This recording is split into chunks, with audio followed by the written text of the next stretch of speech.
You have exactly 10 seconds to decide. Dinner with me or you step into a ring with my best fighter. I should have been terrified. Any sane person would have been.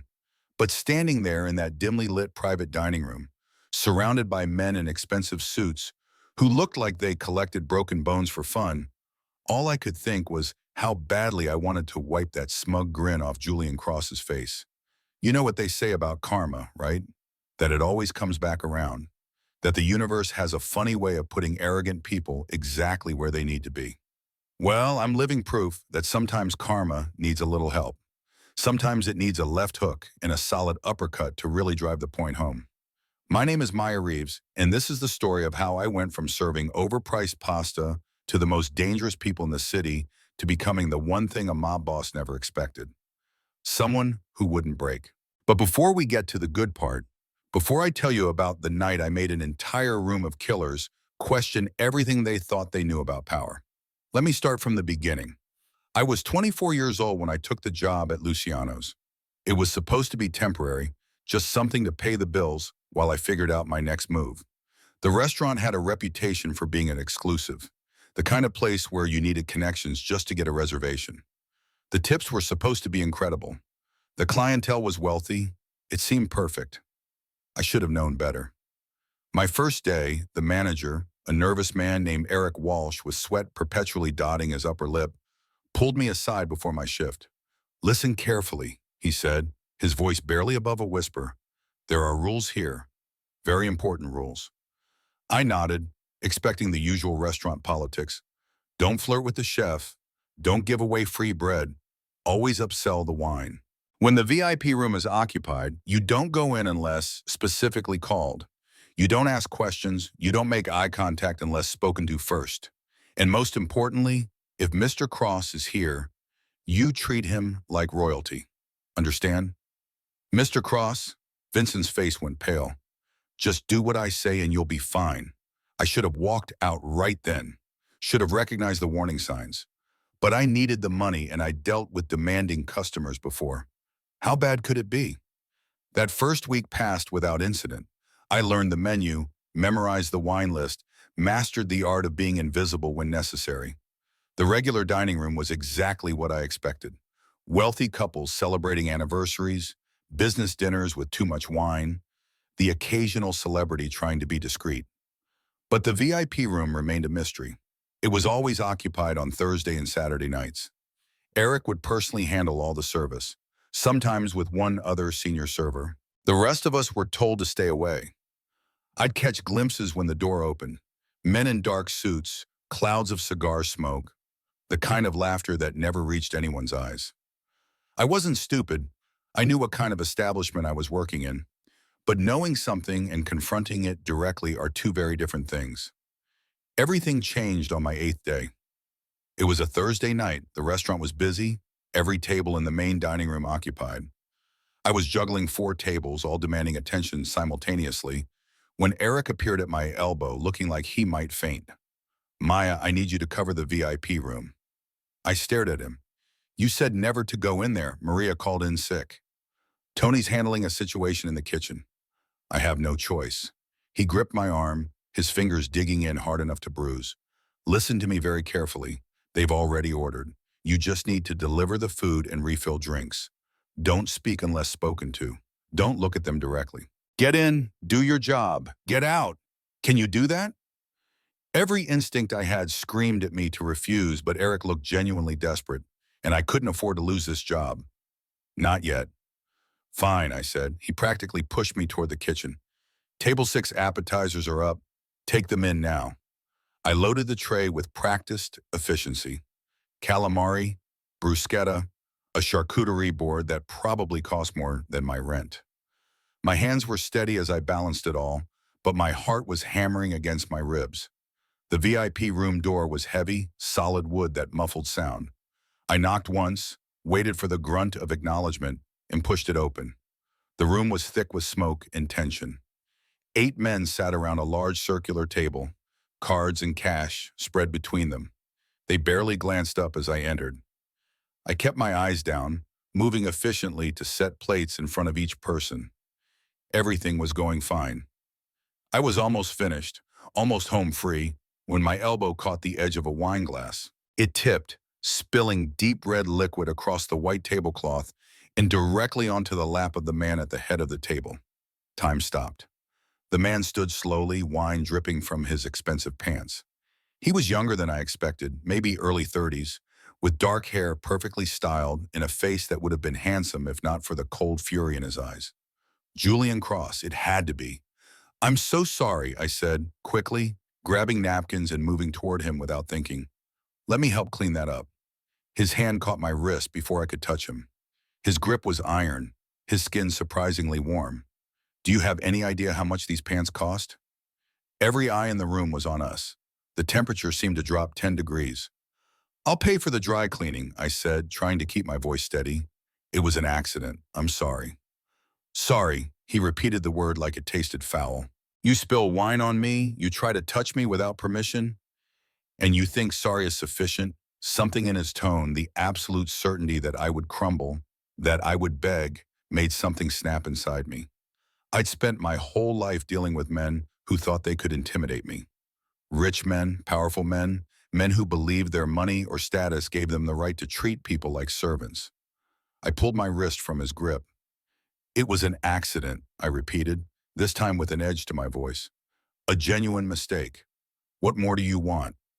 The room went silent. Someone actually gasped. "What did you just say to me?" I said it was an accident. "I'm not going to grovel because of spilled wine." "Maya." Eric's voice came from the doorway, strangled with panic. "Outside now." But Julian held up one hand, stopping Eric mid-sentence. His gaze never left my face. "No, let her stay. I want to hear this." He circled me slowly like a predator assessing prey. I forced myself to stand still, to meet his eyes when he came back around. Up close, I could see the sharp intelligence behind the anger, the calculating way he studied every micro-expression on my face. "You're new," he said. "8 days?" "Yes, and in 8 days no one told you who I am?" "They told me you're important, that I should be respectful." I paused. "They didn't say anything about letting you treat me like dirt over an accident." One of the men at the table made a choking sound. Another leaned back in his chair, a small smile playing at his lips like he was watching the most entertaining show of his life. Julian stepped closer. He smelled like expensive cologne and danger. "Do you understand what happens to people who disrespect me?" My heart was pounding so hard I was sure everyone could hear it, but I'd already gone too far to back down now. "I didn't disrespect you. I spilled wine." There's a difference. For a long moment, he just stared at me. Then slowly his lips curved into something that might have been a smile if it had contained any warmth whatsoever. "Interesting." He turned to the room. "Gentlemen, it seems we have an issue. This waitress has insulted me, disrespected me in front of all of you. What should I do about that?" "Fire her," someone suggested. "Too easy," Julian replied, his eyes never leaving mine. "She needs to learn a lesson, something memorable." My stomach dropped. Eric was practically hyperventilating by the door. "I apologize," I said, forcing the words out. "This had gone too far. I needed this job. You're right, I was out of line. It won't happen again." I even gave a small bow, swallowing every ounce of pride I had left. Julian watched me bow, watched me humble myself, and his smile grew colder. Too late. Those two words landed like a death sentence. He walked back to his chair, settled into it like a king on a throne, and gestured for me to come closer. When I didn't move fast enough, two men stood up, their intentions clear. I walked forward on my own. "Here's what's going to happen," Julian said, his voice conversational now, almost friendly. "I'm going to give you two options, two chances to make this right. You listening?" I nodded. "Option 1, you join me for dinner tomorrow night, 8 o'clock. You dress appropriately, you show me proper respect, and we forget this ever happened." Every fiber of my being recoiled at the idea. Dinner with this man would be a nightmare. He'd spend the entire evening reminding me of my place, humiliating me in 1,000 subtle ways. "Option 2, he continued, and his smile widened. "You fight." I blinked. "Fight? Dominic?" Julian gestured to a man standing in the corner, someone I hadn't even noticed until now. He was massive, easily 6'4", with shoulders that looked like they could support a building. Dominic is my best fighter, undefeated in 37 matches. Some people say he's even better than me. Dominic stepped forward, cracking his knuckles. He looked at me the way someone might look at an ant they're about to step on. You step into the ring with Dominic, Julian continued. 3 rounds. If you last all 3, we forget this happened. You can keep your job. No hard feelings. He was joking. He had to be joking. Those are my options? Dinner or getting beat up by a professional fighter? Those are your options. Someone laughed. The man who'd smiled earlier was now grinning openly. Julian leaned forward.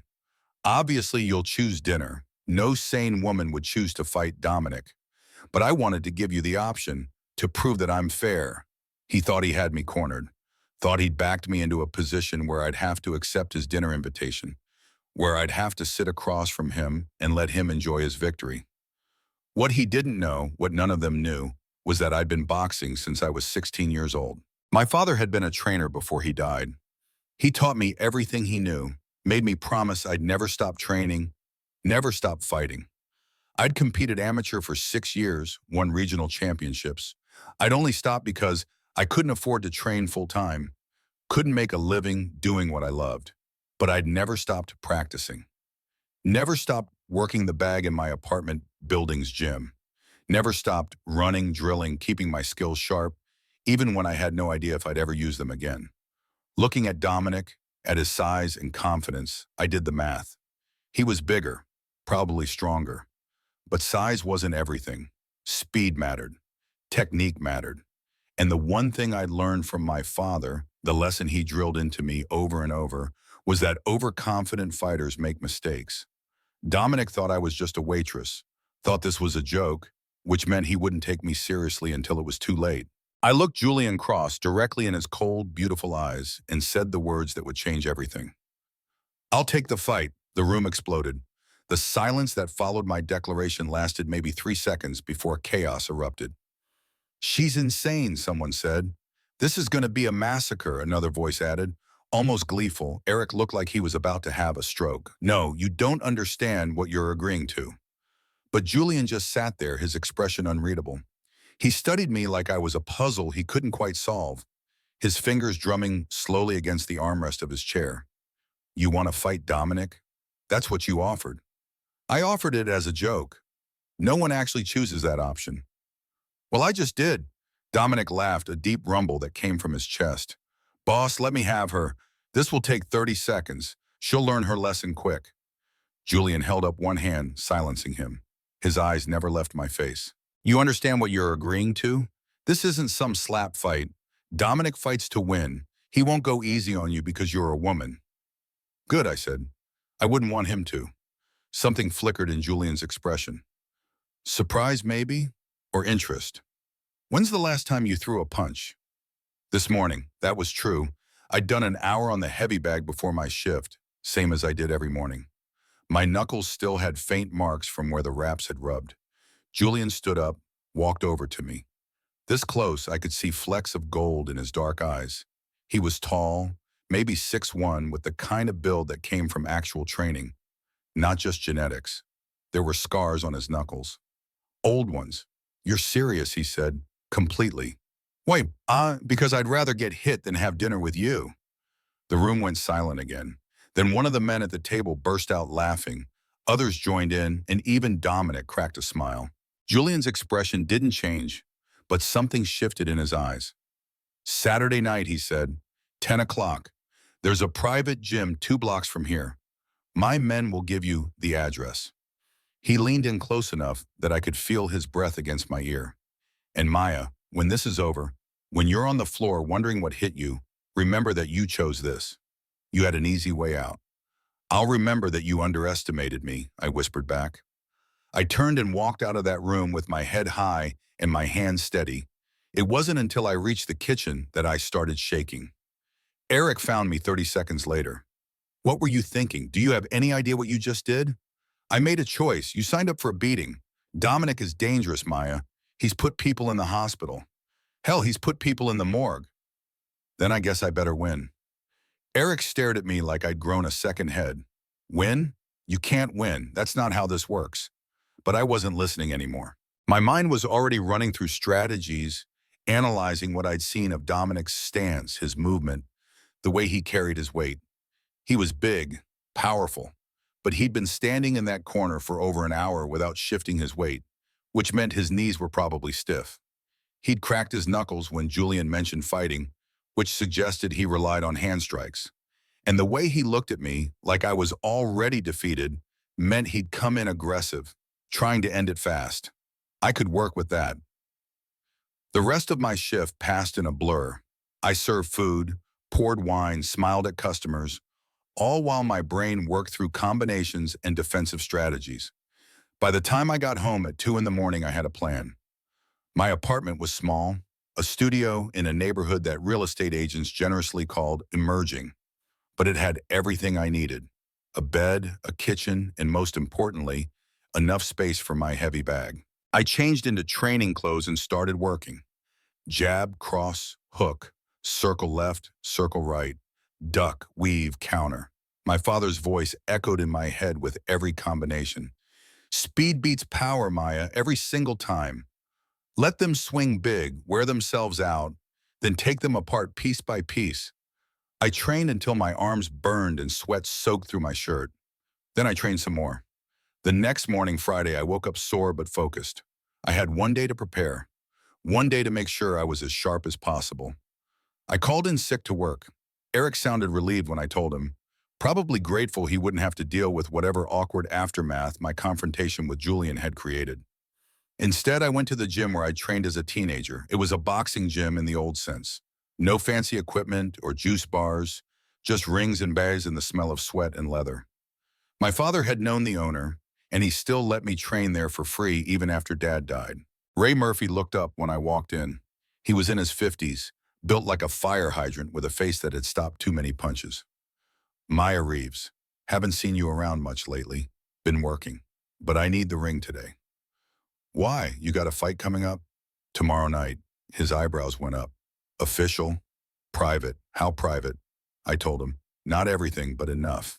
A powerful man, a challenge, a fight I couldn't afford to lose. Ray listened without interrupting. When I finished, he was quiet for a long moment. You know what you're doing? I know I don't have a choice. There's always a choice, kid. Not this time. He studied my face, then nodded slowly. All right, let's see what you remember. We spent 6 hours in that gym. Ray put me through drills I hadn't done in years, pushing me harder than I'd pushed myself in months. He brought in 2 of his fighters to spar with me, both bigger than me, both aggressive. Bigger opponents rush, he reminded me between rounds. They think their size advantage means they can overwhelm you, so you make them miss, make them punch air until their arms are heavy and their breathing is ragged. Then you go to work. By the time I left, my body was screaming in protest, but my mind was clear. I knew what I had to do. Saturday arrived too fast and too slow at the same time. I spent the morning stretching, eating properly, hydrating. I took a long bath in the afternoon, letting my muscles relax. I needed to be loose, ready to move. At 9:30, I got dressed. Sports bra, compression shorts, training shoes that were worn but reliable. I wrapped my hands carefully, the familiar ritual calming my nerves. At 9:45, there was a knock at my door. I opened it to find a man in a black suit standing in my hallway. He was young, maybe mid-20s, with nervous eyes. Miss Reeves, I'm here to take you to the venue. Give me 2 minutes. I grabbed my gym bag, took one last look around my apartment, and followed him downstairs. The car was exactly what I expected. Black, expensive, windows tinted, so dark I couldn't see inside until the door opened. I climbed in, and the door shut behind me with an expensive click. We drove in silence. The man didn't speak, didn't even look at me in the rearview mirror. We headed toward the waterfront, into a part of the city where old warehouses had been converted into expensive lofts and private clubs. The car stopped in front of a building with no sign, just an address. The driver got out, opened my door, and gestured toward a metal door. Down the stairs, all the way to the bottom. My heart was pounding now. This was real.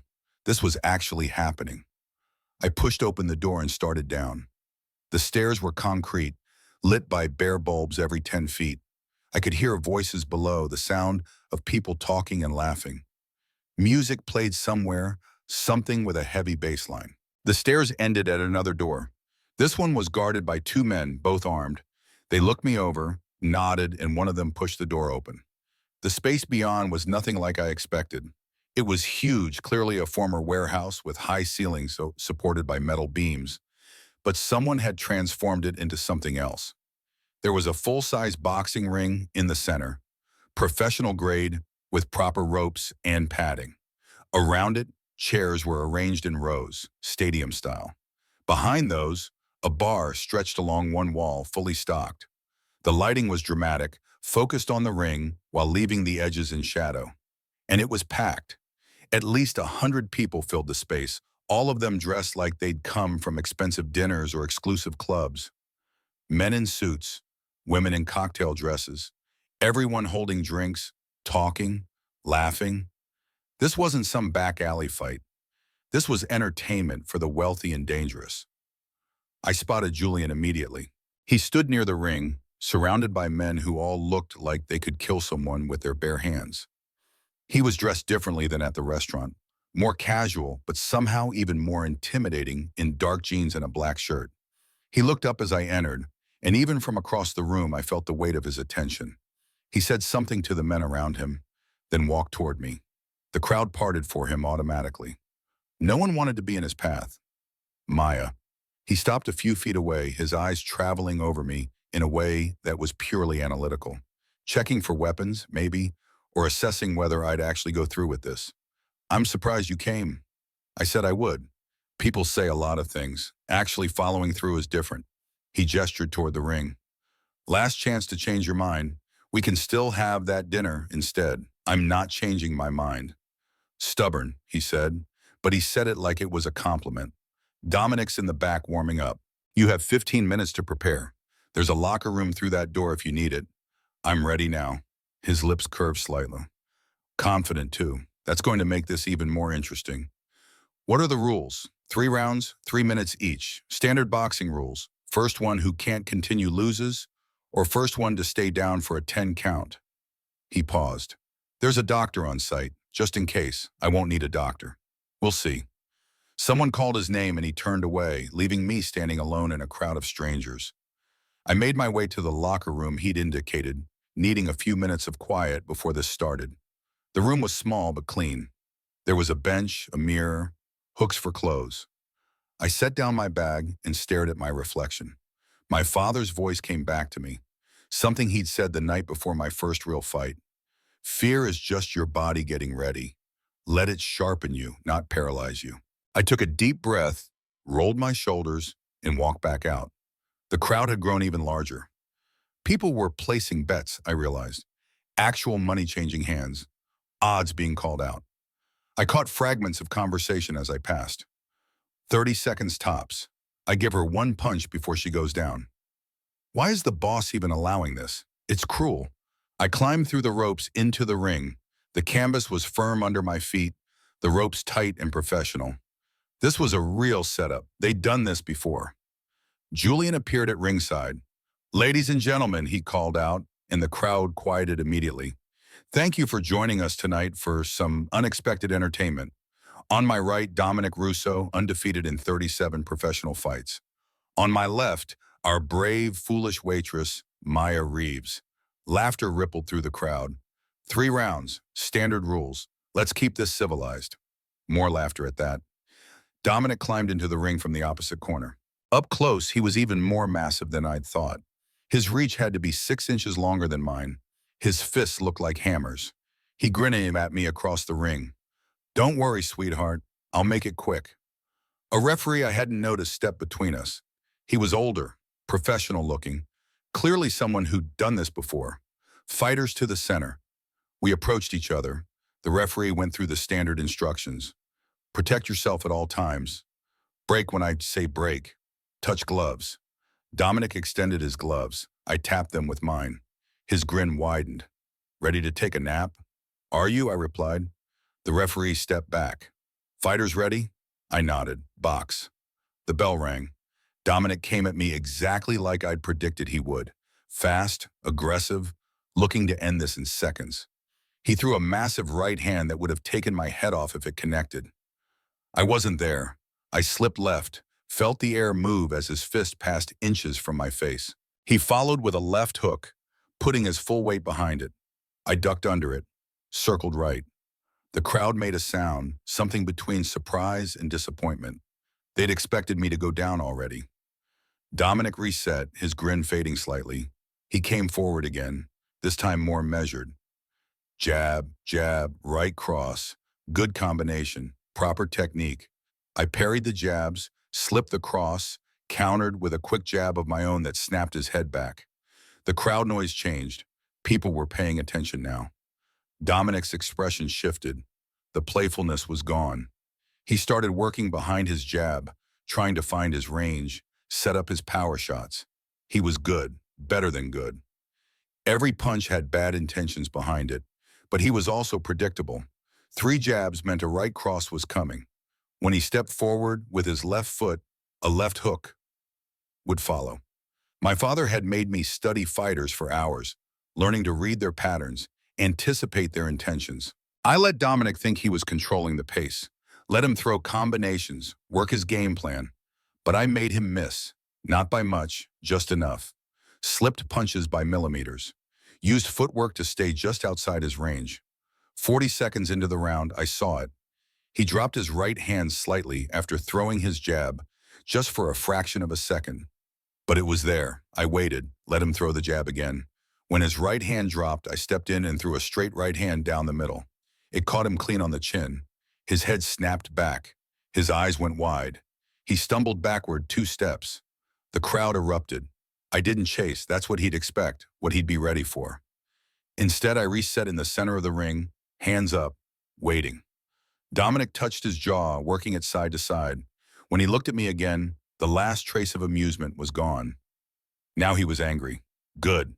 Angry fighters make mistakes. He charged forward, throwing everything he had.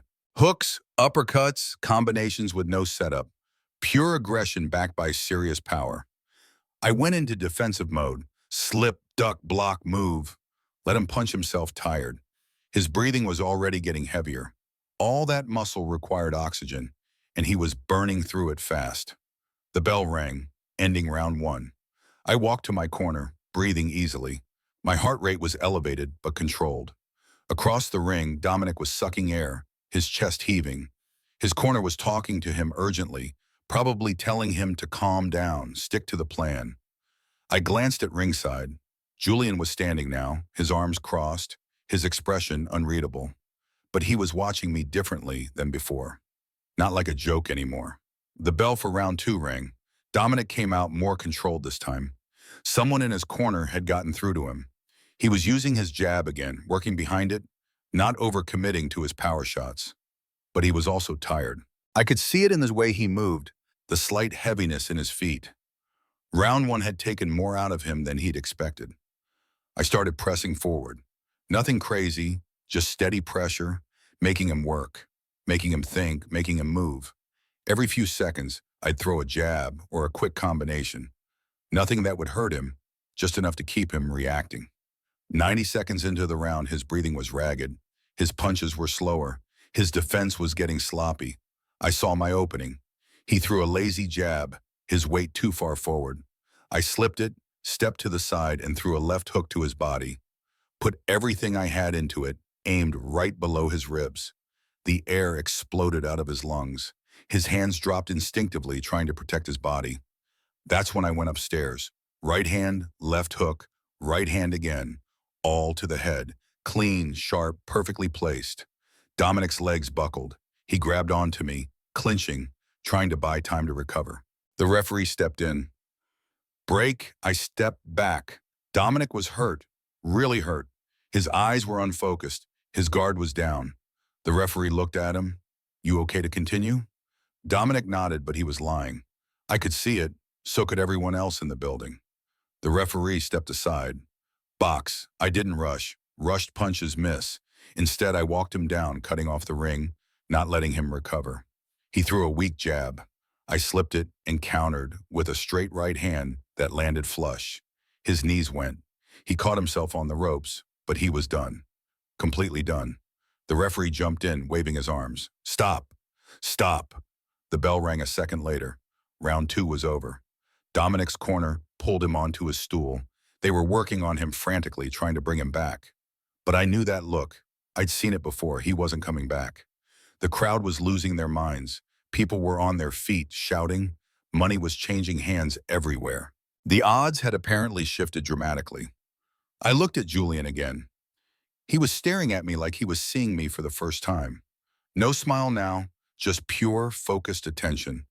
Something passed between us in that moment. Recognition, maybe. Or respect. I wasn't sure which. Dominic's corner threw in the towel before the third round started. The referee raised my hand.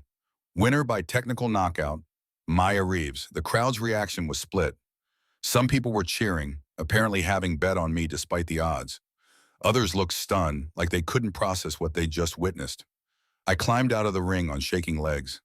The adrenaline was starting to wear off, and everything hurt. But I'd won. I'd actually won. Someone handed me a towel and a bottle of water. I drank half of it in one go. That was incredible. I turned. The speaker was a woman, maybe 30, with sharp eyes and an expensive dress. She was looking at me with genuine admiration. Where did you learn to fight like that? My father taught me. Your father must have been one hell of a trainer. He was. More people approached, wanting to talk, asking questions. I answered on autopilot, my mind still processing what had just happened. I'd beaten Dominic Russo in front of everyone who mattered in Julian's world. Made his best fighter look like an amateur. The crowd around me parted suddenly. Julian was there. We need to talk, he said. Privately. It wasn't a request. Julian led me through the crowd to a door at the back of the warehouse. Beyond it was a hallway, then an office. Expensive furniture, a desk that probably cost more than my car, floor-to-ceiling windows looking out over the water. He closed the door behind us. The sound of the crowd disappeared, leaving us in silence. For a long moment, he just looked at me. Then he moved to the bar in the corner and poured 2 glasses of something amber. He held one out to me. Drink. You earned it. I took it. My hands were still wrapped, making it awkward to hold the glass. The liquid burned going down but settled warmly in my stomach. You lied to me, Julian said. I never lied. You let me think you were just a waitress. Let me think this would be easy. You assumed I was just a waitress. I never said that's all I was. He laughed, but there was no humor in it. Fair enough, he set down his glass. Who trained you? My father, he was a boxing coach, died 6 years ago. Something flickered in his expression. I'm sorry. Don't be. He taught me everything I needed to know. I finished my drink and set down the glass. So we're done here, right? I won the fight. You said we'd forget this happened. That's what I said. Then I'm going home. I turned toward the door, but his voice stopped me. Wait, I turned back. He was watching me with an intensity that made my skin prickle. Have dinner with me. I blinked. What? Tomorrow night, 8 o'clock. Just dinner. No pressure, no games. I want to talk to you. That was one of the original options.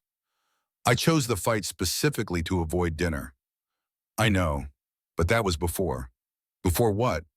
He moved closer, not threatening but deliberate. You're not who I thought you were, Maya, and I'm curious. Indulge me. Why should I? Because you're curious too. He was right, and I hated that he was right. Something had shifted during that fight. The way he'd watched me, the way he was looking at me now. This wasn't about dominance anymore. This was something else. One dinner, I said, and then we're even. No more challenges, no more games. One dinner, he agreed. I'll pick you up at 8. I didn't give you my address. His smile was slow and dangerous. Maya, I'm a very resourceful man. I know exactly where you live. That should have scared me, should have sent me running. But instead, it sent a different kind of shiver down my spine. 8 o'clock, I said. Don't be late. I left before he could respond, walking back through the warehouse with my head high. People stared as I passed. Some looked impressed. Others looked calculating, like they were reassessing everything they thought they knew. The driver was waiting outside. He drove me home in the same silence as before, but this time I caught him looking at me in the rearview mirror. Respect, maybe. Or wariness. When I got back to my apartment, I stripped off my hand wraps and took the longest shower of my life. My knuckles were sore, my shoulders tight, but I'd done it. I'd beaten Dominic Russo. made Julian Cross see me as something more than just a waitress who'd spilled wine. I fell into bed exhausted, but wired. Tomorrow I had a dinner date with one of the most dangerous men in the city, a man who probably had a dozen bodies buried somewhere, a man who ran a criminal empire, a man who looked at me like I was the most interesting thing he'd seen in years. I should have been terrified, should have been planning my escape, figuring out how to get away from all of this. Instead, I was thinking about what I would wear. My phone buzzed. Unknown number. Wear something nice tomorrow. Somewhere you've never been before. Trust me. I stared at the message for a long time. Then I typed back, I don't trust anyone. His response came immediately. Good, neither do I. That's why this will be interesting. I set my phone down and stared at the ceiling, knowing that sleep was going to be impossible. Everything had changed in the span of a few hours. I'd gone from invisible waitress to someone who'd beaten the unbeatable. Someone Julian Cross wanted to have dinner with. My father's voice echoed in my head one more time. Every fight has consequences, Maya, win or lose. Make sure you're ready for what comes after. I wasn't sure I was ready, but I was damn sure I was going to find out. Sunday morning arrived with my entire body reminding me of every punch I'd thrown and every move I'd made. I dragged myself out of bed and stood in front of my bathroom mirror, cataloging the damage. There wasn't much, thankfully. A slight bruise on my left shoulder where Dominic had caught me with a glancing blow. Some redness on my knuckles despite the wraps. My muscles were sore, but nothing serious. I'd gotten off light. Dominic probably hadn't. I spent the day trying to act normal, went for a slow run, made breakfast, cleaned my apartment, all while my mind kept drifting back to tonight, to Julian. What was I doing? Getting involved with a man like him was insane, dangerous. The smart move would be to cancel, quit my job at the restaurant, maybe leave the city entirely. But I'd never been particularly smart when it came to backing down from challenges. At 6:30, I started getting ready. The problem was my wardrobe. I had exactly 3 dresses, all of them bought for job interviews or weddings. Nothing that screamed dinner with a mob boss. I settled on a simple black dress that hit just above my knee. It was elegant without trying too hard. I paired it with the only heels I owned that didn't make me want to die after an hour. Minimal makeup, hair down and straight. When I looked in the mirror, I barely recognized myself. I'd spent so long in work uniforms and training clothes that I'd forgotten what I looked like dressed up. At exactly 8 o'clock, there was a knock on my door. I opened it, expecting the same driver from last night. Instead, Julian stood there in a dark suit that probably cost more than 3 months of my rent. He looked devastating, dangerous and beautiful in equal measure. His eyes traveled over me slowly, taking in every detail. You look beautiful. You look like you're about to close a business deal or bury a body. He laughed, genuine amusement lighting up his face. Why not both? That's not reassuring. I didn't promise to be reassuring. I promised dinner. He offered his arm. Shall we? I took it, and we walked downstairs together. A different car waited this time, sleek and black and expensive. He opened the door for me, waited until I was settled, then walked around and slid in beside me. The driver pulled away from the curb without a word. Where are we going? I asked. You'll see, I'm not a fan of surprises. You weren't a fan of fighting Dominic either, but you did that anyway. He shifted to face me better. Tell me about your father. How did he end up training boxers? The question caught me off guard. Why do you want to know? Because anyone who taught you to fight like that must have been exceptional. I'm curious. I studied his face looking for the trap, but he seemed genuinely interested. He was a professional fighter when he was younger. Never made it to the championship level, but he was good. When he retired, he opened a gym, trained kids from the neighborhood mostly, kept them off the streets, gave them something to focus on. And you? I was his only child. My mother left when I was 4. It was just the 2 of us. He started teaching me to box when I was 8. Said every girl should know how to protect herself. Smart man. He was. The familiar ache settled in my chest. He had a heart attack 6 years ago. Dropped dead in the middle of training a kid. He was only 52. Julian was quiet for a moment. That's how I'd want to go. Doing what I love. No warning, no slow decline. It's how he would have wanted it too. Doesn't make it easier for the people left behind. No, he agreed, it doesn't. The car was moving through the city now, heading toward the expensive district where I'd only been as a tourist. The buildings got taller, the streets cleaner, the people better dressed. What about you? I asked. How does someone end up running a criminal empire before they're 35? He smiled. Who says I run a criminal empire? Please, I'm not stupid. The restaurant, the fight club, the way everyone treats you like royalty. You're not just some businessman. And yet you're in a car with me anyway. I'm starting to question that decision. Good, you should question everything. He leaned back against the leather seat. My father built what I have now. Started from nothing, worked his way up through sheer will and violence. By the time I was old enough to understand what he did, the empire was already established. And you took over when he died? Yes, I was 26. Too young, probably. But I learned fast. How did he die? Julian's expression went cold. Someone made the mistake of thinking they could take what was his. They were wrong. The way he said it made it clear the subject was closed. We'd both lost fathers. Both carried that weight. But where mine had died of natural causes, his had been murdered. The car stopped in front of a building I recognized. One of the most exclusive restaurants in the city, the kind of place that had a 6-month waiting list and turned away celebrities. How did you get a reservation here? I asked as Julian helped me out of the car. I own the building. Of course he did. The hostess recognized him immediately, her professional smile warming into something genuine. Mr. Cross, your table is ready. Right this way. She led us through the restaurant, past tables filled with wealthy diners, to a private room at the back. It was stunning. Floor-to-ceiling windows overlooked the city, the lights spreading out like stars. A single table sat in the center, already set with crystal and fine china. I'll send someone to take your order, the hostess said, then disappeared. Julian pulled out my chair. I sat, feeling like I'd stepped into someone else's life. This wasn't my world. These weren't the kinds of places I belonged. You're uncomfortable, Julian observed, sitting across from me. I'm a waitress. I serve at places like this. I don't eat at them. You're not just a waitress. You proved that last night. He poured wine from a bottle that had been waiting on the table. You're a fighter, a damn good one. Stop limiting yourself to one definition. Easy for you to say. You were born into money and power. I was born into violence and blood, he corrected. The money and power came later, and they came with a price. He raised his glass. To unexpected meetings. I clinked my glass against his. To not getting my head knocked off. We both drank. The wine was incredible, smooth and complex in ways I didn't have words for.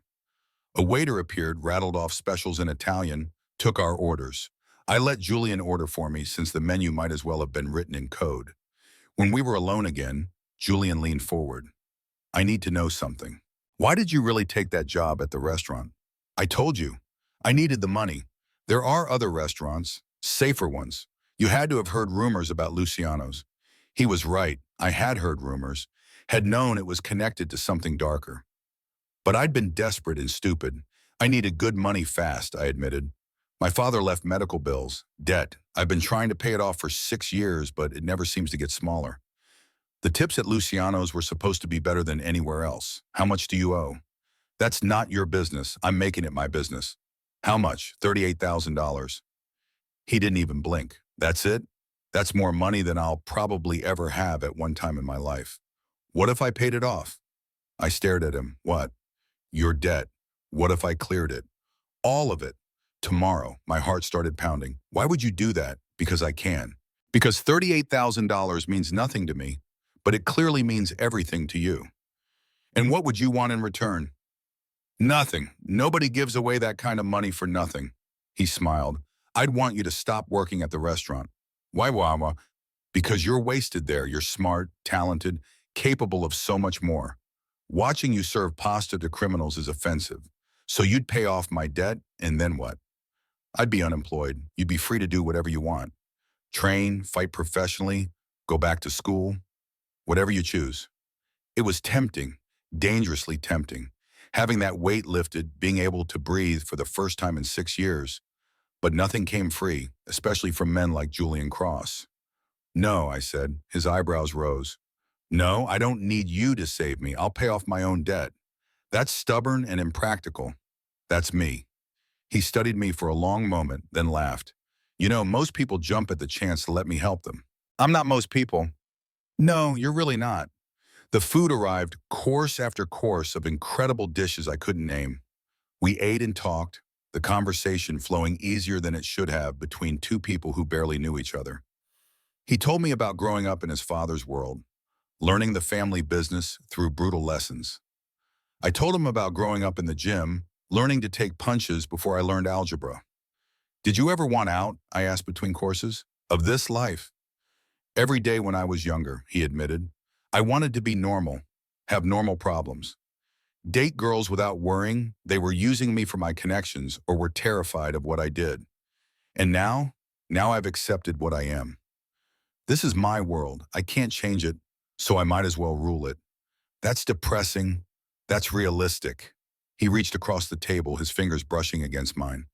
But meeting you has reminded me that surprises still exist, that not everyone fits into the boxes I expect. His touch sent electricity up my arm.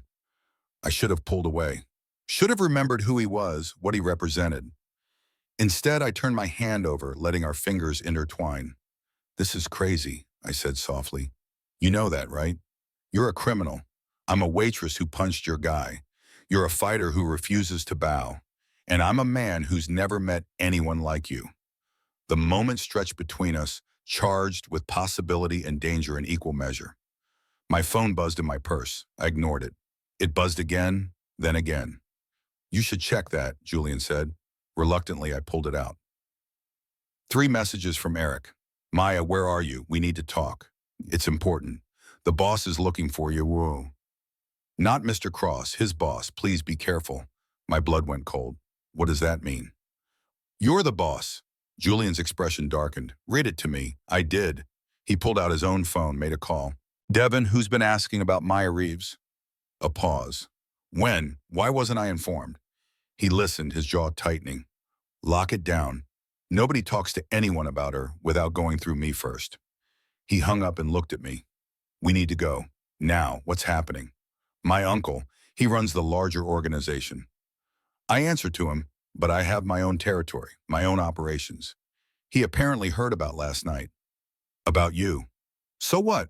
I want to fight. You beat Dominic in front of 100 people. You humiliated one of our best fighters. That makes you interesting.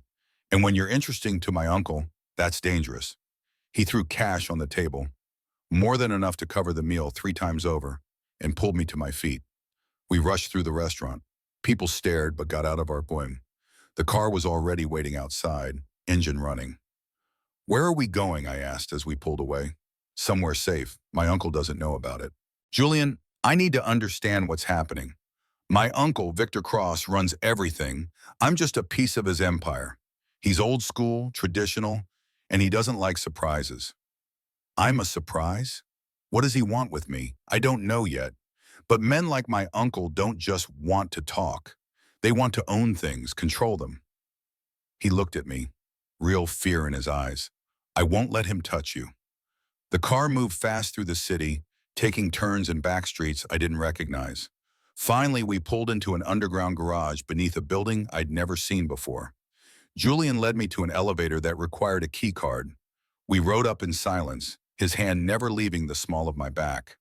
The doors opened on a penthouse, luxurious but not ostentatious. Windows overlooking the water, clean lines, expensive furniture. This is my private place, he said. Nobody knows about it except my most trusted people. How long do I have to stay here? Until I figure out what my uncle wants and how to handle it.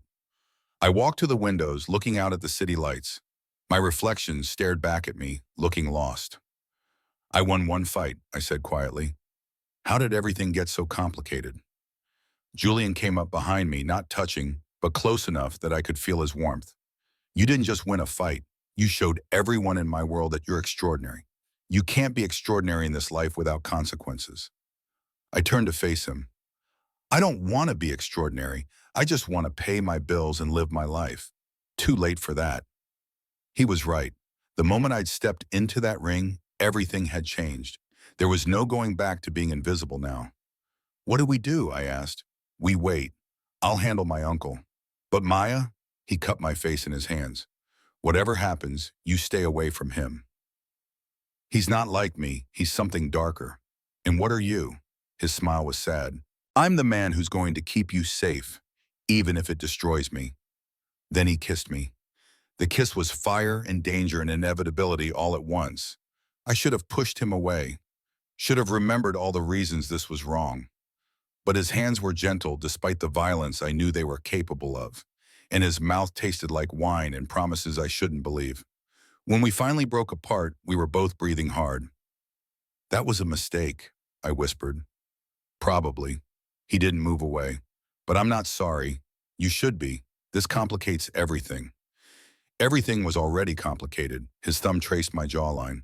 At least now I know you feel this too. I did. God help me, I did. Something had sparked between us from the moment I'd refused to bow. And it had only grown stronger with every interaction. The fight, the dinner, this moment. It all felt inevitable, like we'd been moving toward this since the beginning. My phone buzzed again. I pulled it out, expecting another message from Eric. Instead, it was an unknown number.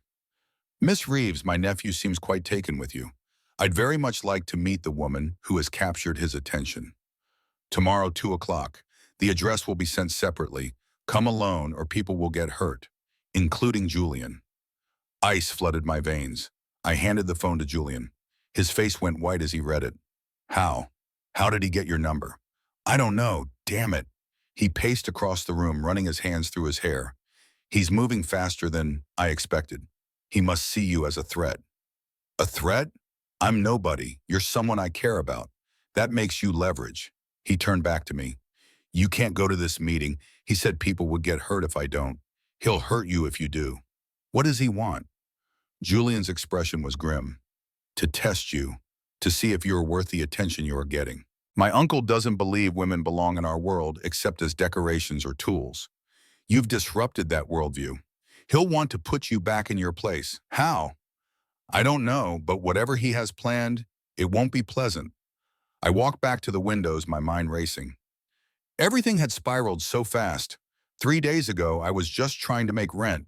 Now I was hiding in a mob boss's secret apartment, being threatened by an even more dangerous mob boss. Tell me about him, I said. Your uncle. Who is he really? Julian was quiet for a moment.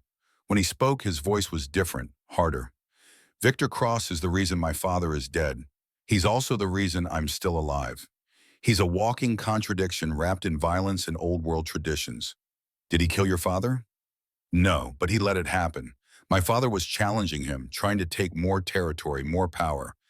Victor decided my father had gotten too ambitious, so when the hit came, he didn't warn him, didn't protect him. Why did he spare you? Because I was smart enough to kneel, to swear loyalty, to take what was left of my father's operation and fold it into his empire. Julian's hands clenched into fists. I was 26 and terrified and desperate to survive. So I bowed to the man who let my father die. And now I run my territory efficiently. I bring in money, handle problems, don't make waves. I'm the good nephew who knows his place. But you hate him, with everything I am. I turned to face him. Then why not leave? Take what you have and get out, because you don't leave this life. You either die in it or you rule it. There's no retirement plan for people like me. He met my eyes, but sometimes I think about it, what it would be like to just disappear. Start over somewhere nobody knows my name. Why don't you? Because I'm a coward. Because the devil you know is safer than the unknown. Because I'm trapped by my own choices. He crossed the room to me. But meeting you has made me wonder if maybe being trapped is a choice too. Julian, I know. It's too much, too fast. But I haven't felt this alive in years. You make me remember what it's like to want something more than survival. Before I could respond, his phone rang. He answered it immediately. Talk to me. His expression darkened as he listened. When? How many? Damn it, lock everything down. Nobody moves without my authorization. He hung up and looked at me with fear in his eyes. What happened? My uncle just seized 3 of my businesses, clubs I own, a warehouse. He's moving against me. Because of me? Because he sees weakness. He thinks you're a distraction, that I'm losing focus. Julian grabbed his jacket. I need to go handle this. You stay here. Don't open the door for anyone. Don't leave for any reason. What about the meeting tomorrow? You're not going. I'll deal with Victor myself. He said people would get hurt. People are already getting hurt. At least this way you're safe. He kissed me again, hard and desperate. Then he was gone, the elevator doors closing behind him. I was alone in the penthouse with my thoughts and fears and the growing realization that I was in way over my head. I tried to sleep but couldn't. Kept checking my phone for messages. Julian sent one around midnight. Situation contained for now. Get some rest. I'll be back in the morning. But he wasn't. Morning came with no word from him.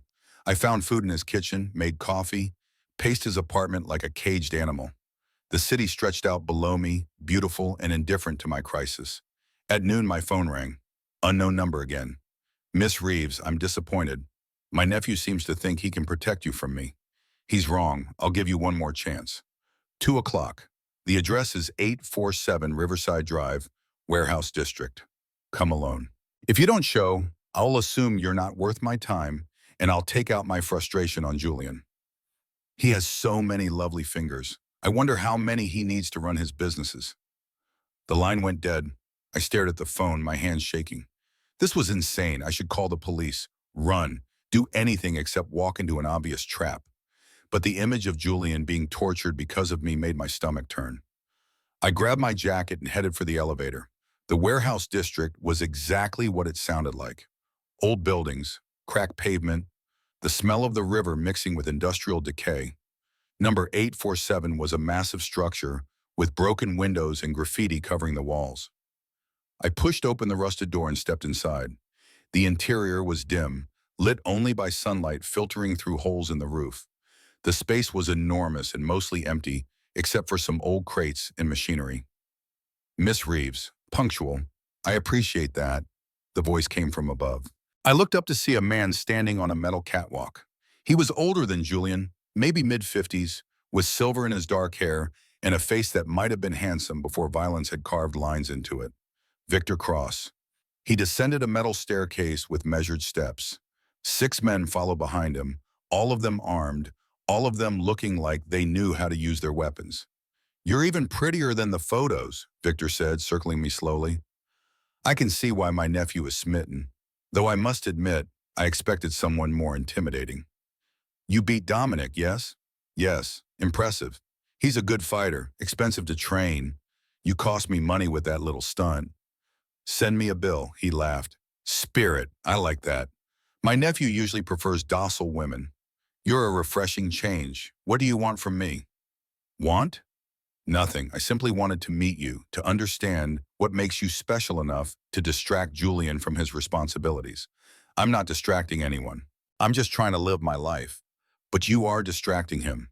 He's making mistakes, losing focus, businesses are suffering, all because he's too busy playing hero for a waitress who can throw a punch. That's not my fault, isn't it? You chose to fight Dominic. You chose to accept his dinner invitation. You chose to let my nephew fall for you. Victor stopped in front of me. Every choice has consequences, Miss Reeves. I'm here to teach you that lesson. One of his men moved forward, handed him something. My stomach dropped when I saw what it was. Boxing gloves. Here's how this works, Victor said. You're going to fight again. My choice of opponent this time. If you win, you walk out of here and we forget this conversation ever happened. If you lose, well, let's just say Julian will learn an important lesson about letting emotions cloud his judgment. And if I refuse to fight, then my men will take you apart piece by piece while we record it and send the video to Julian. Your choice. I looked at the gloves, then at Victor, then at the 6 armed men surrounding us. There was no way out except the row. Who am I fighting? Victor's smile widened. Me. My blood ran cold. I'd seen Julian fight on old surveillance videos from the club. He was good, trained, skilled, dangerous. If his uncle was even half as capable, I was in serious trouble. You're afraid, Victor observed. Good. Fear keeps you sharp. I'm not afraid of you. Then you're stupid. But let's find out.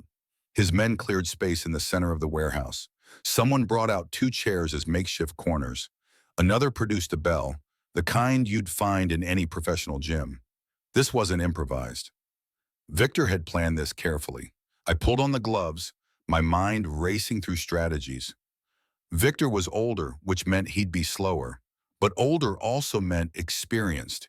He'd seen every trick, knew every counter. Men like him didn't survive in this world by being weak. We met in the center of the improvised ring. No referee this time. No rules beyond survival. The bell rang. Victor came forward methodically. No wasted movement, no unnecessary aggression, just calculated pressure. He threw a jab, testing my reflexes. I slipped it, but barely. He was faster than I expected, much faster than a man his age should be. He followed with a combination: jab, jab, right cross, left hook. Textbook boxing, perfectly executed. I blocked most of it, but the hook caught me on the shoulder. Pain exploded through my arm. He was strong, much stronger than Dominic had been. I circled, trying to find an angle, but he cut off the ring expertly. He'd done this 1,000 times. This wasn't just training. This was experience bought with blood. "You're good," he said, not even breathing hard. Better than I expected. But not good enough. He came forward again. This time he feinted with his jab and threw a right hand to my body. It landed like a sledgehammer. Air rushed out of my lungs. I backpedaled, trying to recover, but he didn't give me space. He walked me down, throwing combinations, mixing speeds and levels. Every punch had bad intentions behind it. I managed to counter with a quick jab that snapped his head back, but he just smiled. Better, but still not enough. He increased the pressure. His fists were everywhere. I was blocking, slipping, moving, doing everything my father had taught me. But it wasn't enough. A right hand got through my guard and caught me on the cheek. Stars exploded in my vision. Another punch, this one to my ribs. I felt something crack. I was losing. Badly. "This is the lesson, Miss Reeves," Victor said, still throwing punches. "You don't belong in this world. You're out of your depth. The sooner you accept that and walk away from my nephew, the better for everyone." Rage flooded through me. Rage at being underestimated, at being used as a pawn, at this man thinking he could break me. My father's voice echoed in my head. "When you're hurt, when you're scared, when everything tells you to quit, that's when champions are made. That's when you dig deeper than you knew you could." I stopped moving backward, stopped defending, started pressing forward. Victor's eyes widened slightly. I was doing the unexpected. I threw a combination with everything I had left. Left hook to the body, right hand upstairs, left hook again. The body shot landed clean. So did the right hand. Victor stumbled backward. His men shifted nervously. I didn't give him time to recover. I walked him down the way he'd walked me down. Through punches and bunches, mixed levels, speeds, angles. Another body shot landed. Another right hand upstairs. Victor's guard was dropping. His breathing was ragged. One more combination. Left hook to the body, right hand to the head. Left hook to the head. Victor went down. The warehouse went silent. He stayed on one knee for a moment, then slowly rose to his feet. Blood trickled from his split lip. His eye was already swelling. He started laughing. "Incredible," he said, pulling off his gloves. "Absolutely incredible. No wonder Julian is obsessed." I kept my guard up, not trusting this sudden shift. "Relax, Miss Reeves. The fight is over. You won fair and square." He gestured to one of his men, who brought him a towel. He dabbed at his lips, still smiling. "I haven't been hit like that in 10 years. So we're done? I can leave?" "You can leave. But first I need to tell you something. Something about my nephew that you should know." My stomach tightened. "What?" "Julian didn't just take over his father's operation because he wanted to. He did it because I gave him a choice. Take over or watch his mother die slowly and painfully." The world tilted. His mother is alive. Very much so. Living in a very comfortable facility upstate under my protection. As long as Julian behaves, as long as he does what I say, she stays comfortable and safe. You're blackmailing him. I'm ensuring loyalty. There's a difference. Victor stepped closer. "So when you think about getting more involved with my nephew, remember this. Every choice he makes is influenced by his mother's safety, including his interest in you. How do you know his feelings are real? How do you know he's not just using you as a distraction from his chains?" The words hit like punches I hadn't seen coming. You're lying, am I? Ask him yourself. Ask him about Elena Cross. Ask him why he's never mentioned his mother. Ask him why he bows to me despite hating everything I am. He turned and walked toward the door, his men following. Oh, and Miss Reeves, you fought well today. You've earned my respect. But respect in my world is dangerous. It means I'll be watching you very closely. Then they were gone, leaving me alone in the warehouse with blood on my gloves and doubt eating through my chest. I pulled out my phone with shaking hands and called Julian. He answered immediately.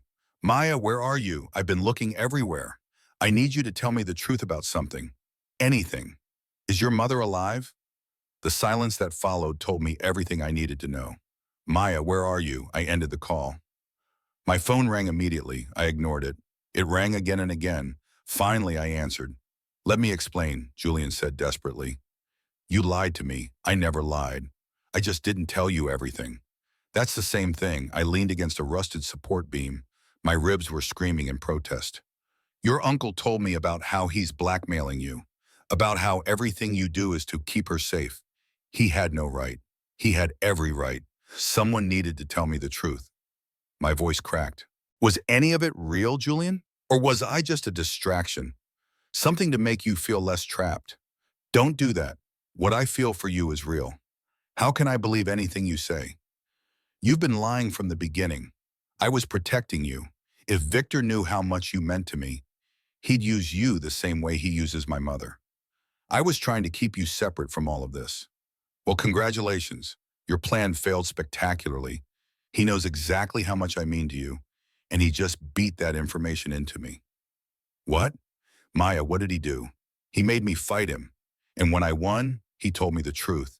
You should have told me yourself. I could hear him moving, a door slamming. Where are you?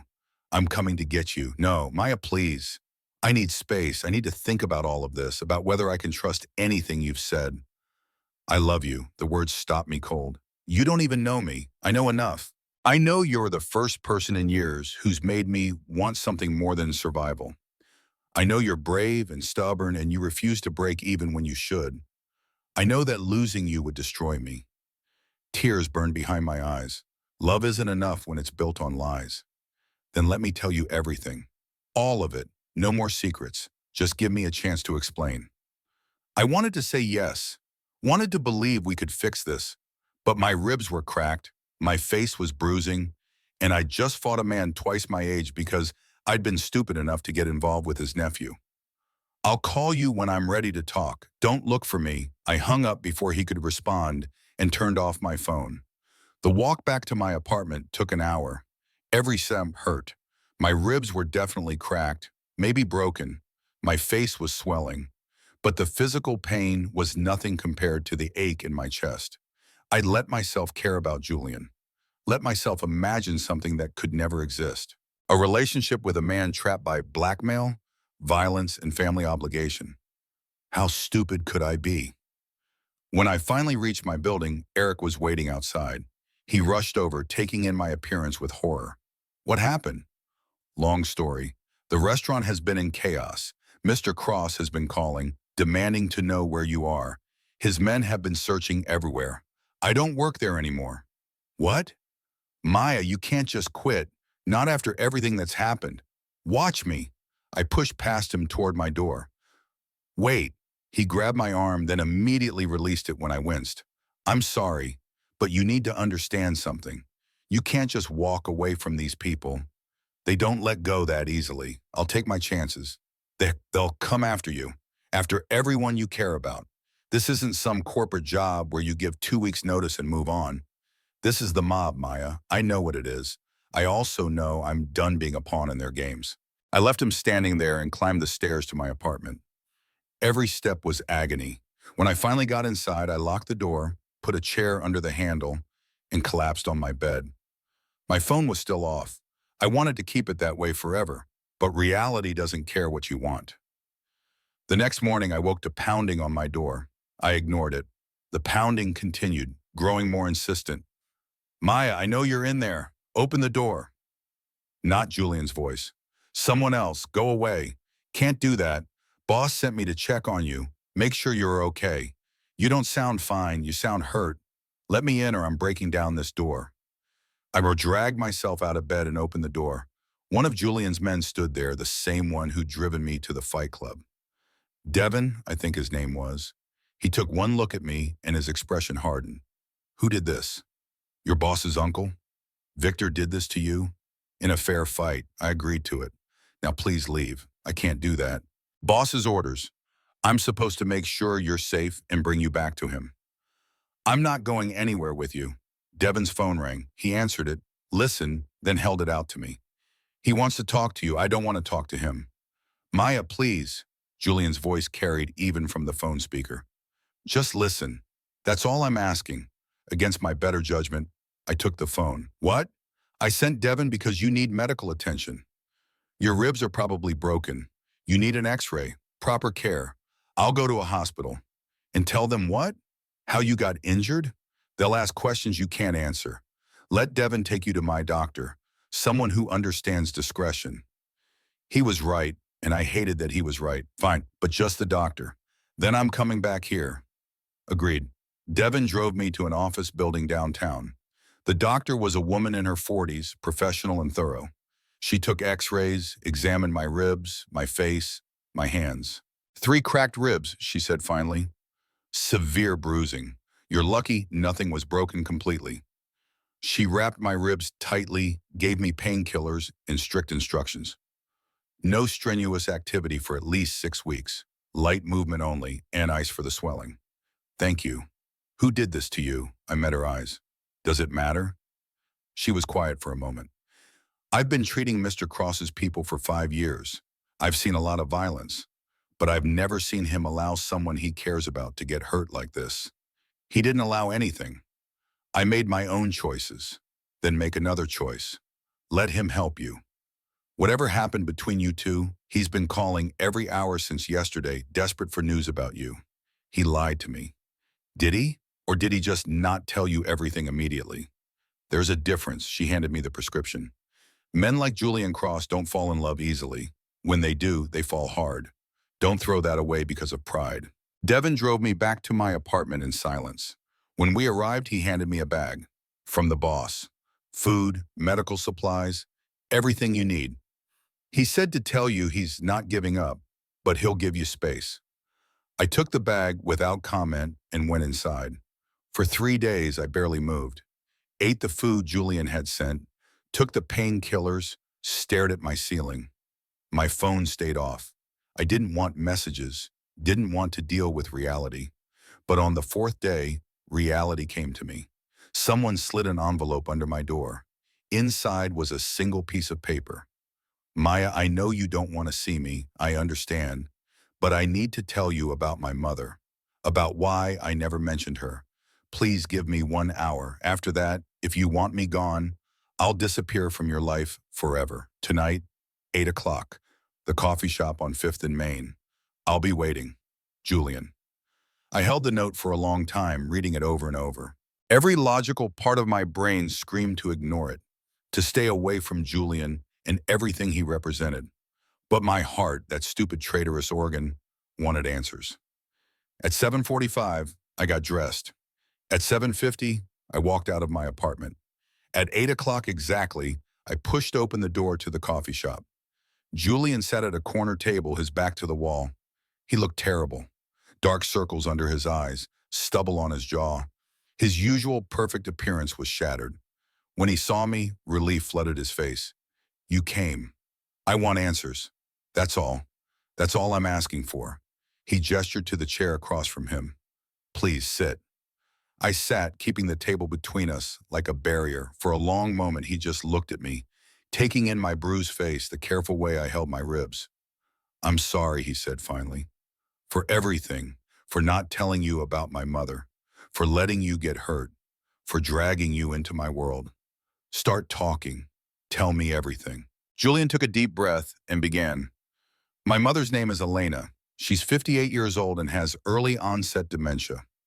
It started 5 years ago, slowly at first, forgetting names, losing track of conversations.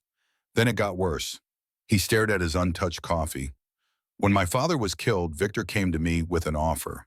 Take over my father's territory and swear loyalty to him, or watch my mother deteriorate in a state facility with no care, no dignity, no hope. He paused. Victor had her moved to a private care home. The best doctors, around-the-clock nursing, everything she could possibly need. But only as long as I do exactly what he says. That's why you bow to him. That's why I bow to him. That's why I run his errands, manage his businesses, pretend I'm grateful for his protection. Because if I don't, my mother suffers. His eyes met mine. But everyone I tell becomes leverage. Victor already has my mother. I couldn't let him have you too. He leaned forward. But after what Victor did to you, I can't keep being selfish. You need to get away from me, from this city, from all of this. Run away, disappear. I have money set aside, enough to pay off your debt and give you a fresh start somewhere else. New identity, new life, everything you need to be safe. You want me to just vanish? I want you to live, really live, not just survive in the shadows of my world. You deserve more than this. Something about his words sparked anger in me. After everything, he wanted to just send me away like a problem to be solved. And what about you? I'll keep doing what I've been doing. Managing Victor's businesses, keeping my mother safe, existing. That's not living. That's slow death. It's the only option I have. I leaned forward despite my ribs protesting. You're choosing to stay trapped, choosing to let your uncle control you, to protect my mother. There are other ways to protect her. Better ways than bowing to a man who's blackmailing you. Like what? If I move against Victor, he kills her. If I run, he kills her. If I do anything except exactly what he wants, she dies. What other way is there? We find one. The word hung in the air between us. Julian shook his head. There is no we. You're leaving, getting safe, living your life. Stop telling me what to do. I'm not some damsel you need to rescue. I beat Dominic, remember? I beat your uncle. I can handle myself. This isn't about fighting. This is about survival. Victor doesn't fight fair. He doesn't give second chances. You got lucky with him once, you won't get lucky again. Then we make sure there isn't an again. We find a way to get your mother from under his control. It's impossible. He has her location guarded. The facility is loyal to him. Even if I could get her out, where would we go? He has connections everywhere, in every city, every country. We'd be running forever. Better than being trapped forever. Not if it gets you killed. We stared at each other across the table, neither willing to back down. Finally, Julian spoke quietly. Why are you doing this? After everything I've put you through? Why would you want to help me? Because you were right. What we have is real. I feel it too. And I'm not walking away from something real just because it's difficult. I stopped, the words catching in my throat. Besides, someone needs to teach Victor that he can't just control everyone around him. Might as well be us. A small smile touched Julian's lips, the first genuine smile I'd seen from him in days. You're insane. Probably, but I'm also right. He reached across the table, his hand palm up. An offering, a question. I placed my hand in his. If we do this, he said seriously, there's no going back. Victor will come after us with everything he has. We'll be making an enemy of one of the most powerful men in the country. Then we better be smart about it. You don't even know what you're agreeing to. The violence, the danger, the constant threat. I know exactly what I'm agreeing to. I'm choosing you, Julian, all of you, including the complicated parts.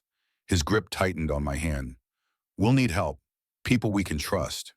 Do you have people like that?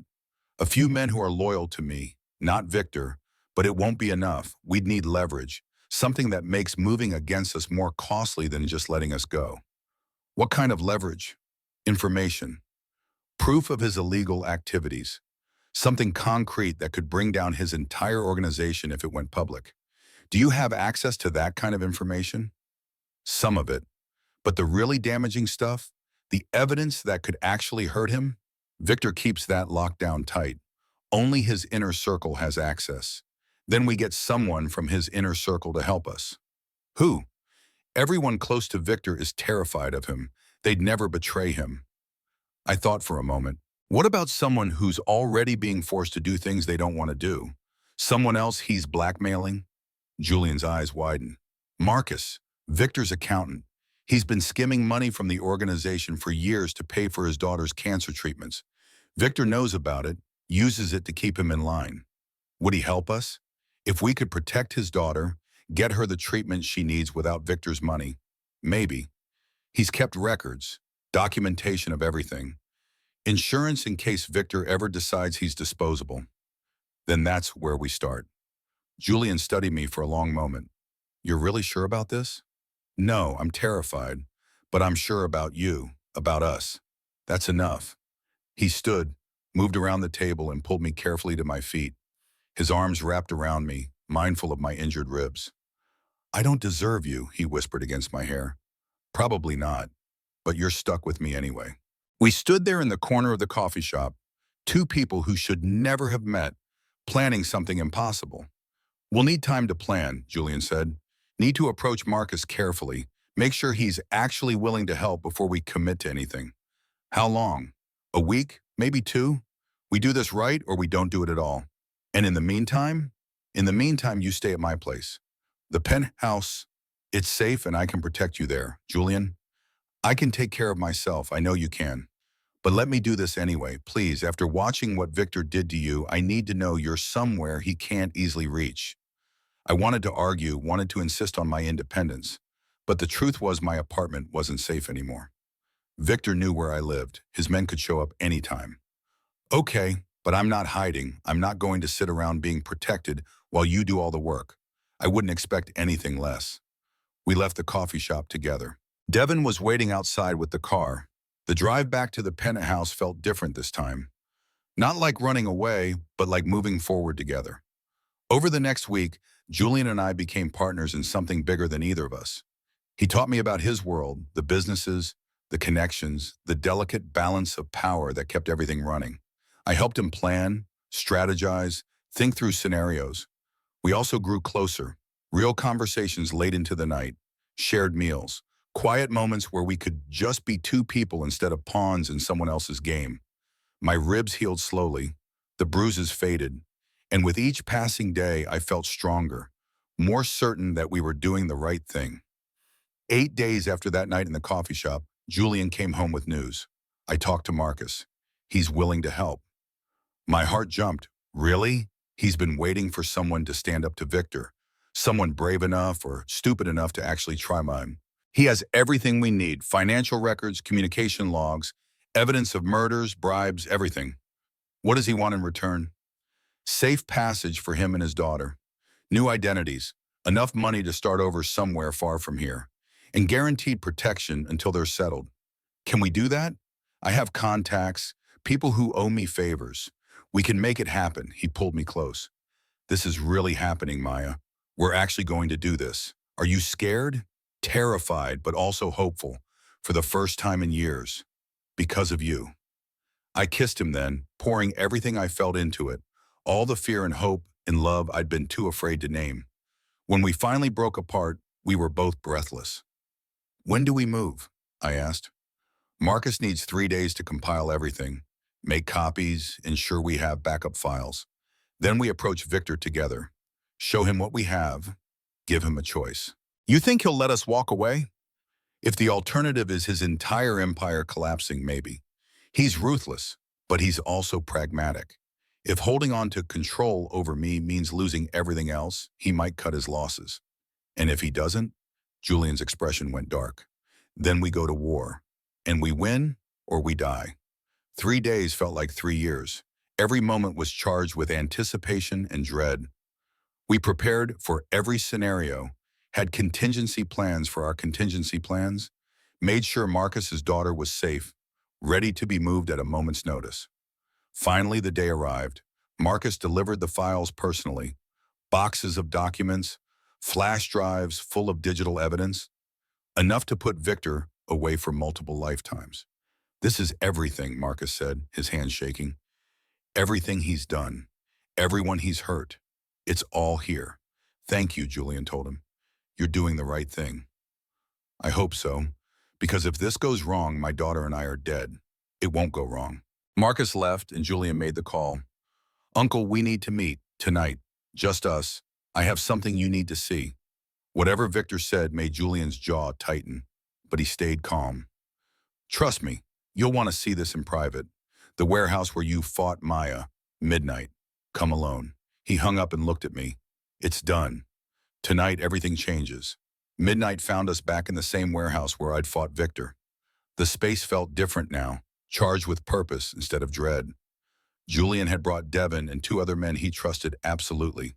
They waited in the shadows, armed and ready. I stood beside Julian in the center of the space, a briefcase full of documents at our feet. Right at midnight, Victor arrived. He came with 6 men, all armed, all dangerous. But when he saw us standing there together, something flickered in his expression. Nephew, I see you've brought your pet. Maya is here as my partner, Julian said calmly. And before you say anything else, you need to see what we have. He opened the briefcase. Inside were documents, flash drives, photographs, evidence of decades of criminal activity. Victor's face went pale as he recognized what he was seeing. How did you get this? Does it matter? What matters is that we have copies, multiple copies in multiple locations. If anything happens to me, to Maya, to my mother, or to anyone we care about, all of this goes public. To the FBI, to the press, to every law enforcement agency in the country. You're bluffing. Julian pulled out his phone and showed him a screen. That's tomorrow's newspaper headline, ready to go live if I send the signal. That's an FBI agent who's been waiting years for concrete evidence against you. That's a list of your business partners who will turn on you the second they know this information exists. Victor's hands clenched into fists. You would destroy everything. Your father's legacy, your own position, everything we've built. You destroyed my father. You've been holding me hostage for 5 years. I'm done, Uncle. Done bowing, done pretending, done letting you control every aspect of my life. And what about your mother? My mother gets transferred to a facility of my choosing, under my care, not yours. That's non-negotiable. You think I'll just agree to this? Just let you walk away? I think you're smart enough to know when you've lost. Fight me on this and you lose everything. Let me go, let my mother go, and you keep your empire. All your businesses, all your power, all your connections. The only thing you lose is control over me. Victor looked at me. This was your idea, wasn't it? Does it matter? You've corrupted him, made him weak. I stepped forward. I made him strong enough to stand up to you. That's not weakness. That's courage. For a long moment, no one moved. The tension was thick enough to choke on. Then Victor laughed. It was bitter, angry, but genuine. 5 years I've controlled you. 5 years of perfect obedience. And one woman undoes all of it in 2 weeks. He shook his head. Your father would have been proud. Or furious. Probably both. So we have a deal? What choice do I have? You've backed me into a corner. Victor moved closer, his eyes hard. But understand this. You're dead to me after tonight. No protection, no backup, no resources. You walk away with what you have, and you don't come back. That's all I'm asking for. And you, Victor looked at me again. You beat me in a fair fight, earned my respect. But respect in my world is different than friendship. If our paths cross again, if you ever threaten me or mine again, I will end you. No mercy. Understood. Victor gestured to his men, and they retreated toward the exit. Before he left, he turned back one last time. Your mother will be transferred tomorrow morning. After that, she's your problem. And Julian, don't ever contact me again. As far as I'm concerned, you died tonight. Then he was gone. Silence filled the warehouse. Did that actually just work? I asked. Julian pulled me against him, his whole body shaking. I think so. I think we're actually free. Devin and the others emerged from the shadows, all of them looking as shocked as we felt. Boss, what now? Devin asked. Now we get my mother to safety. We make sure Marcus and his daughter are protected. And then Julian looked at me. Then we figure out what comes next. The next 48 hours were a blur of activity. Elena was transferred to a private care facility 3 states away, somewhere Victor's influence didn't reach. Marcus and his daughter were given new identities and relocated to the West Coast with enough money to start fresh and continue her treatment. Julian liquidated his legitimate assets, the parts of his businesses that weren't tied to Victor's empire. It was enough to set us up comfortably, if not extravagantly. We left the city on a Tuesday morning, driving out before dawn like thieves, which in a way, we were. We'd stolen ourselves back from a man who'd owned us. 3 days later, we arrived in a small coastal town 600 miles away, the kind of place where no one asked too many questions and people minded their own business. We rented a house overlooking the ocean. Nothing fancy, but it was ours, clean and safe and far from the violence we'd left behind. I stood on the deck that first night, watching the sun set over the water. Julian came up behind me, wrapping his arms around my waist. "Any regrets?" he asked. "Not one. You?" "Only that I didn't do this years ago. You weren't ready years ago. Sometimes the right thing only becomes possible when the right person shows up." "Are you the right person, Maya Reeves?" I turned in his arms. "I'm your person. That's what matters." He kissed me as the sun disappeared below the horizon, painting the sky in shades of orange and pink. "What do we do now?" I asked when we finally broke apart. "Whatever we want. That's the beauty of freedom. We get to choose. I want to open a gym, teach kids to box like my father taught me. Then we'll open a gym. What about you? What do you want?" He thought for a moment. "Honestly, I just want normal. Wake up next to you, have breakfast, maybe learn to surf or something equally ridiculous. Be boring for the first time in my life." Boring sounds perfect. We stood there together as night fell, two people who'd fought their way out of darkness into something that looked a lot like hope. 6 months later, I stood in the middle of our gym, watching a class of 12 kids work the heavy bags. They ranged from 8 to 16, all of them learning the same lessons my father had taught me. "Keep your guard up, Tommy. Sarah, nice combination. Remember, boxing isn't about anger. It's about control." Julian walked in carrying 2 smoothies from the place down the street. He'd put on a little weight, the good kind that came from regular meals and not constantly looking over your shoulder. His hair was longer, less severe. He looked younger somehow, despite being the same age. "How's the class?" he asked, handing me a smoothie. "Good. Tommy's got real potential. Sarah, too. They're both natural fighters. Like their teacher, I learned from the best." After class ended and the kids filtered out, we locked up and walked home along the beach. It had become our routine: morning run, gym work, evening walk. Simple, predictable, perfect. "I talked to my mother today," Julian said as we walked. "She had a good day, remembered my name, asked about you. That's wonderful. The doctors say the new treatment is helping, slowing the progression. She might have years of good days ahead of her." "I'm glad. We visited her every month since settling here.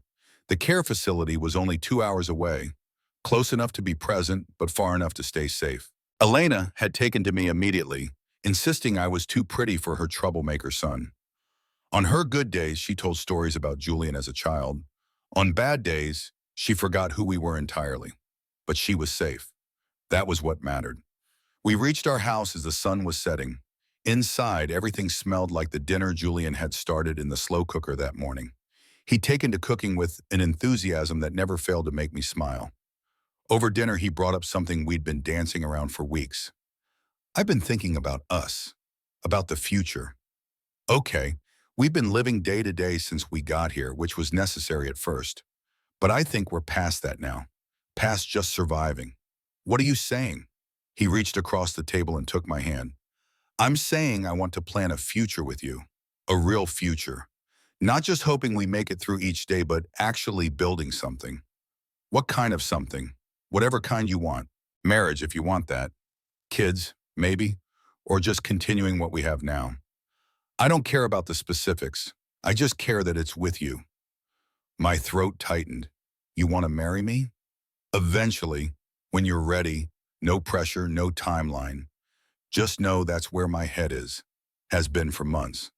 I came around the table and sat in his lap, careful and deliberate. "Ask me." "What?" "Ask me properly. Right now, Maya, I don't have a ring. I haven't planned anything. I don't need a ring. I need you. So ask me." He cupped my face in his hands, his eyes searching mine. "Maya Reeves, will you marry me? Will you build a life with me, fight beside me, wake up next to me for as many days as we get? Will you be my partner in everything? Yes, the kiss that followed was soft and sweet and full of promise. We should call your mother, I said when we finally broke apart. She'll want to know. Tomorrow. Tonight, I just want this to be ours. We moved to the couch, curled up together, watching the ocean through our windows. The waves rolled in endlessly, constant and reliable. Do you ever miss it? I asked. Your old life, the power, the respect, the excitement. Sometimes I miss the certainty, always knowing my place, my role. But then I wake up next to you and I remember why I left. This is better. This is real. No regrets? Only one. What's that? I regret not meeting you sooner. Think of all the time we wasted not knowing each other. We met exactly when we were supposed to. You weren't ready before, and neither was I. When did you get so wise? I've always been wise. You were just too arrogant to notice. He laughed and pulled me closer. I love you, Maya Reeves. Soon to be Maya Cross. I love you too. We sat there as darkness fell, planning our future. A small wedding, just a few friends, maybe adopting a date, expanding the gym as the business grew. Ordinary dreams for two people who'd fought so hard for the right to be ordinary. My phone buzzed with a text, unknown number. Congratulations are in order, I hear. Elena mentioned an engagement. I'm happy for you both. Truly, consider this my wedding gift. I've erased all record of your previous life. As far as anyone knows, you're just two people who moved to a coastal town to start over. Live well. You earned it. It wasn't signed, but I knew who it was from. Victor, I showed it to Julian. He read it twice, his expression unreadable. What do you think? I asked. I think he means it. In his own way, he's giving us his blessing, clearing our slate so we can really start fresh. Do you trust it? As much as I trust anything from him. Which means we stay vigilant. But we also move forward with our lives. We don't let the past hold us hostage anymore. I deleted the message and tossed my phone aside. So, Mr. Soon-to-be husband, what do you want to do tonight? I want to do exactly this. Sit with you, watch the ocean, and appreciate how far we've come. Not very exciting. After everything we've been through, boring is exactly what I want. Then boring it is. But life, I was learning, had a way of never staying boring for long. 2 weeks later, a woman walked into our gym. She was young, maybe 22. With bruises she tried to hide under makeup and fear in her eyes. Are you Maya, the one who used to fight? I still fight, just different battles now. What can I do for you? I need to learn how to defend myself. My boyfriend, he's connected. Powerful. I want to leave him, but I'm scared. I looked at Julian. He looked at me. We both knew what this was. History repeating itself.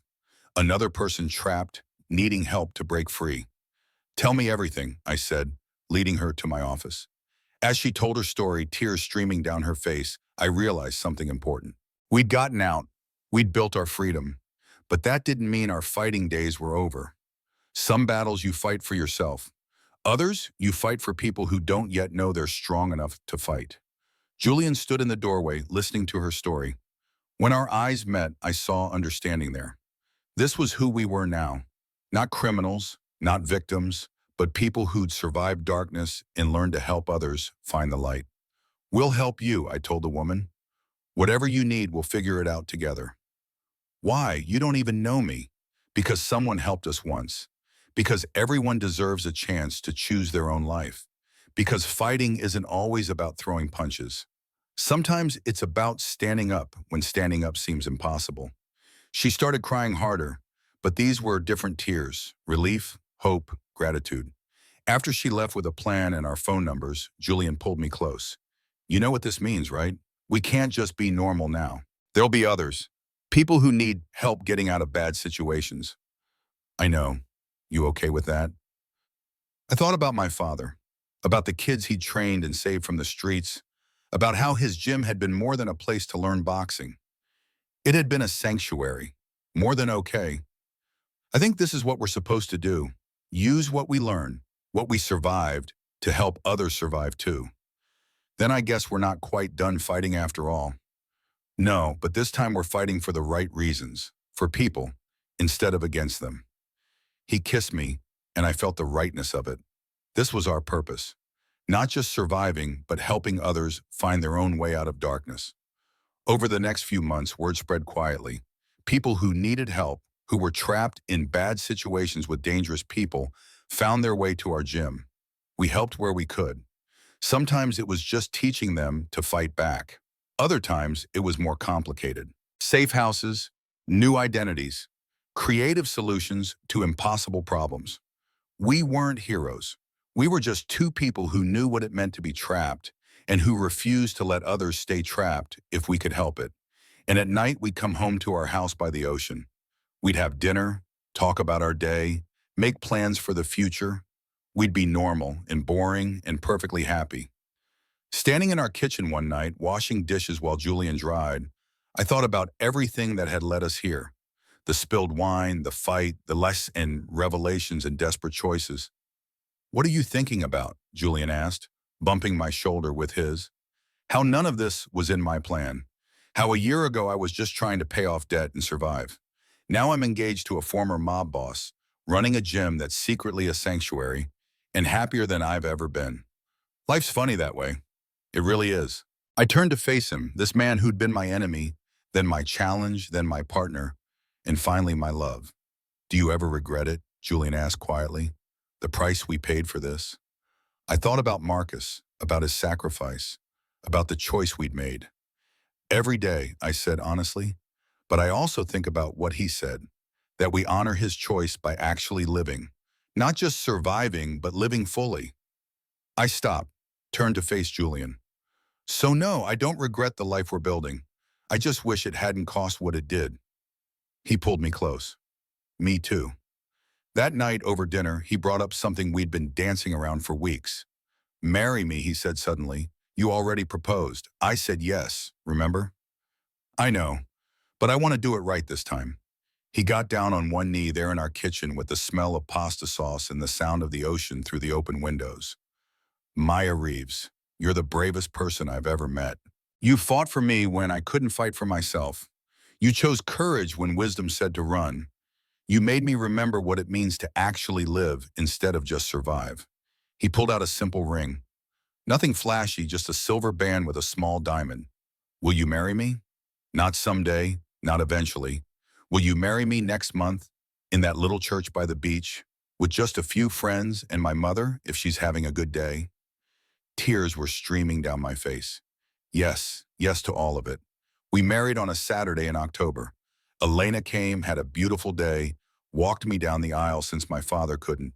She cried happy tears and told everyone I was too pretty for her troublemaker son. Ray came from the city. Devin came, standing as Julian's best man. A few people from the gym. Sophie Chen's aunt sent flowers with a note. From Sophie. She says thank you for the scholarship. She's doing well. We kept the note. 3 months after the wedding, a woman walked into the gym. Late 50s, gray in her hair, but with steady hands and eyes that had seen darkness. "Are you Maya Cross?" "That's me. What can I do for you?" She set a folder on my desk. "My name is Angela. I was married to Victor Cross for 15 years before he killed our daughter, before he arranged my death in a car accident and I went into hiding." My heart stopped. I've been running for 20 years, but I just found proof, evidence he can't bury, documents about what really happened to Maria, and I'm done running. She looked at me with eyes that held the same steel mine once had. "I heard you fought him and won. Twice. I heard you're the reason his nephew is free. I need someone who knows how to fight to help me get justice for my daughter. Will you help me?" Julian appeared in the doorway. He'd heard everything. Our eyes met across the room. We'd promised ourselves peace, normal lives, a quiet existence by the ocean. But looking at Angela, at the pain and determination in her face, at the mother who'd lost everything and spent 20 years waiting for a chance at justice, I knew what we had to do. "Some fights choose you. Tell us everything," I said. Julian closed the gym door and locked it. Angela opened her folder. Inside were photos. A little girl with Victor's dark hair and her mother's eyes, documents, police reports marked closed, medical examiner records, and one photograph of a car, twisted metal and broken glass. "It starts with Maria," Angela said. "My daughter. She was 8 years old. She saw something she shouldn't have. Asked questions about her father's business. He decided she was a liability." Her voice broke, but she kept going. He made it look like an accident, brake failure, drove the car off a bridge himself, jumped out at the last second. She was still buckled in the back seat when it hit the water. I felt sick. I had proof even then, enough to bring him down. But he found out, staged my death the same way. I barely escaped. Been hiding ever since. Why come forward now? Julian asked quietly. Because Victor just made a mistake. A real one. He's been using the same mechanic for 20 years. The man who sabotaged both cars. That mechanic just died. Left a deathbed confession with his lawyer to be opened after his death. Names, dates, payments, everything. She pulled out a document. The lawyer contacted me 3 days ago. We have him, she said. We finally have him. This won't be easy, I said. Victor has resources, connections, power. So did you, Angela replied. And you beat him anyway. We didn't beat him, Julian said. We made a deal. There's a difference. Then help me do what you couldn't. Not a deal. Justice, real justice, in a courtroom with the truth finally told. She looked between us. Please. I've waited 20 years. I can't do this alone. Julian and I looked at each other for a long moment, a silent conversation passing between us. This would mean going back, facing Victor again, risking everything we'd built. But it would also mean justice for a little girl who never got to grow up, for a mother who'd lost everything, for Marcus, who'd paid the price for our freedom. Maybe this was how we honored that sacrifice, not by hiding, but by fighting for someone who couldn't fight alone. We'll help you, I said finally. Julian nodded. But we do this smart, legal, by the book. No deals with the devil this time. Angela smiled through her tears. Thank you. Thank you. After she left, Julian and I stood in the empty gym. So much for boring, he said. I laughed. When was anything with us ever boring? He pulled me close and we stood there listening to the ocean, thinking about the fight ahead. Marcus had told us to live fully, to honor his sacrifice by actually living. Maybe this was what living fully meant. Not running from the darkness we'd escaped, but using what we learned to help others find their way out.